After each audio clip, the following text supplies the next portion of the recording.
안녕하세요. 일본에서 생활하는 사람들을 모임 줄여서 일생사무의 이영호입니다. 오늘 영상은 일본에서 생활하시는 분이라면, 특히 도심에서 생활하는 분이라면 꼭 자전거라든가 퀵보드 타시는 분 많은 걸로 알고 있는데, 저도 집 동네에서는 항상 자전거 슈퍼를 간다든가 했을 때 자전거를 타고 다니는데, 자전거에 대한 범칙금에 대한 내용이 있어서 여기서 간략하게 얘기해 보려고 합니다. 그리고 퀵보드 같은 경우는 자전거보다 더 제한이 세기 때문에 요 자전거 대한의 범칙금이 기본으로 하고, 퀵보드는 여기서 더한 게 있을 수 있으니 특히 주의해서 타시고요. 그 다음에 요 시행은 내년 4월 1일부터 본격적으로 시행이 된다고 합니다.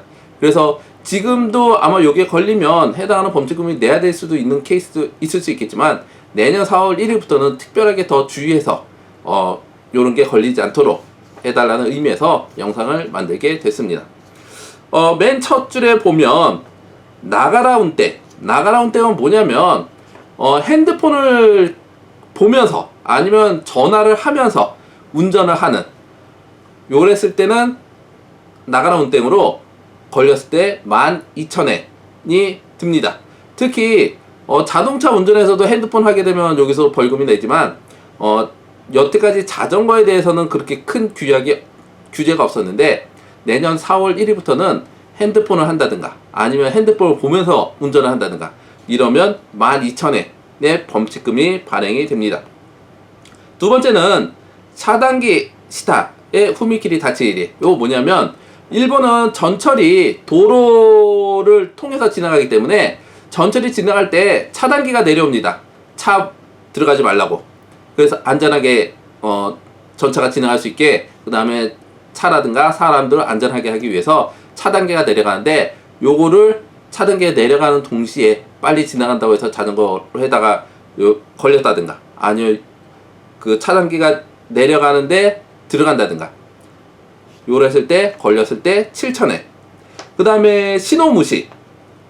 여태까지 자전거라든가 사람이 교통법규에서 한국은 무단횡단하면 그 범칙금을 내지만, 일본에서는 무단횡단에 대한 범칙금은 없었습니다. 근데 자전거라든가 요런 거 같은 경우는 자전거는 교통수단으로 되기 때문에 교통 신호 무시를 하게 되면 6,000엔의 범칙금이 발행이 된다고 합니다. 그래서 자전거라든가 퀵보드 탔을 때 앞으로 교통신호 같은 거 잘 보셔야 될 것 같습니다. 그 다음에 도로통행 역주에 6,000엔. 요거 뭐냐면, 자전거는 일반적으로 인도로는 못 다니게 돼 있고요, 도로로 다니게 돼 있는데 도로 맨 가상가리에 다니게 돼 있습니다. 근데 차가 지나가는 방향과 같은 방향으로 자전거를 타고 가셔야 됩니다. 만약에 이걸 역주행으로 간다 그러면, 물론 위험한 것도 위험한 거지만 역주행을 해서 걸렸을 때 요게 6,000엔이 된다고 하니 요것도 주의하시고요. 만약에 역주행으로 가야 된다 그러면 그 횡단보도를 해가지고 길 건너서 그 반대 방향으로 가셔야 됩니다. 일시 부정지. 요거는 뭐냐면, 일본에서 일시 정지가 많습니다. 특히 땅 밑에 도마레라는 한자가 써 있거나 아니면 그러면 그 지역은 앞에 사거리라든가 해서 지나갈 수가 있으니, 차라든가 사람이 지나갈 수 있으니까 위험할 수 있으니까 일시정지. 이건 자동차 같은 경우는 꼭 일시정지를 해야 되는데, 자전거도 이제 일시정지를 해야 된다고 합니다. 요걸 그냥 무시하고 쌩 가다가 사고가 난다든지 요런 사고가 많기 때문에 요게 걸렸을 때 5,000엔. 그 다음에 자전거 브레이크가 잘 들지 않았을 때 요것도 벌금 5,000엔. 그 다음에 카사. 이건 우산을 쓰고 간다든가 이어폰으로 귀에 꽂고 음악을 들으면서 간다든가 이랬을 때도 걸리면 5,000엔이 된다고 합니다. 카사 같은 경우는 저도 비 올 때 우산을 쓰고 잘 운전을 하는데, 앞으로 이렇게 걸릴 수 있으니까 우비를 쓰고 다녀야 되지 않을까 라고 생각이 됩니다. 그래서 우산을 쓰고 아니면 음악을 들으면서, 이어폰 꽂고 음악을 들으면서 했었을 때 5,000엔. 무점화. 요거는 뭐냐면 특히 밤에는 그 라이트를 의무적으로 켜야 됩니다. 그래서 라이트가 켜지지 않은 자전거였을 때 아마 5,000엔 내 범칙금이 과부된다는 거. 그 다음에 나란대 중행. 이건 뭐냐면 아까도 얘기 드렸듯이 차도로 다녀야 되는데 그 친구랑 같이 간다고 얘기하면서 간다고 내가 달리면서 바로 옆에 친구랑 같이 두 줄로 다니는 거. 요것도 걸리면 3,000엔이 됩니다. 차도가 위험하기 때문에 만약 친구랑 같이 가더라도 앞뒤로 가서 한 줄로 가야지 옆에 친구가 있으면 차 다니는데도 위험하고 물론 사고 날 위험성도 더 높아지고 하기 때문에 이렇게 되면 3,000엔. 그 다음에 후다리 놀이.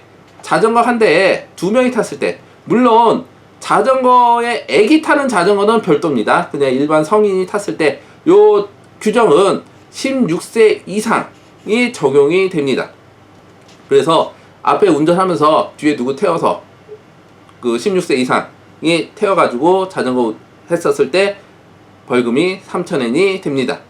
예, 요렇게 해서 간단하게 내년 4월 1일부터 시행되는 범칙금에 대한 중요한 내용. 여태까지는 문제가 없었지만 앞으로 내년 4월 1일부터는 요런 범칙금이 발생되는 규정에 대해서 간략하게 얘기 드렸고요. 그 다음에 만약을 위해서 혹시나 있어서도 안 되겠지만 혹시나 없을 거라고 100% 장담을 하지 못하는데 뭐냐면 술 먹고 자전거 타거나 술 먹고 퀵보드 탈 때 요거는 50만원 이하 아니면 3년 이내 징역에 처하기 때문에 꼭 술 먹고 자전거라든가 퀵보드 같은 거 타지 말라는 거. 그 다음에 지금 요거는 자전거 규정을 중심으로 했지만 퀵보드는 요거보다 더 좀 뭐 금액이야 비슷하겠지만 규정이 좀 더 있을 수 있으니 퀵보드 탈 때는 좀 더 주의하시는 게 나을 듯 합니다. 예, 요렇게 해서 자전거에 대한 범칙금에 대한 내용 내년 4월 1일부터 시작되지만 기본적으로 지금부터 준비하면서 몸에 익히면서 하시는 게 낫지 않을까 해서 영상을 만들게 되었습니다. 구독과 좋아요도 부탁드리고요. 감사합니다.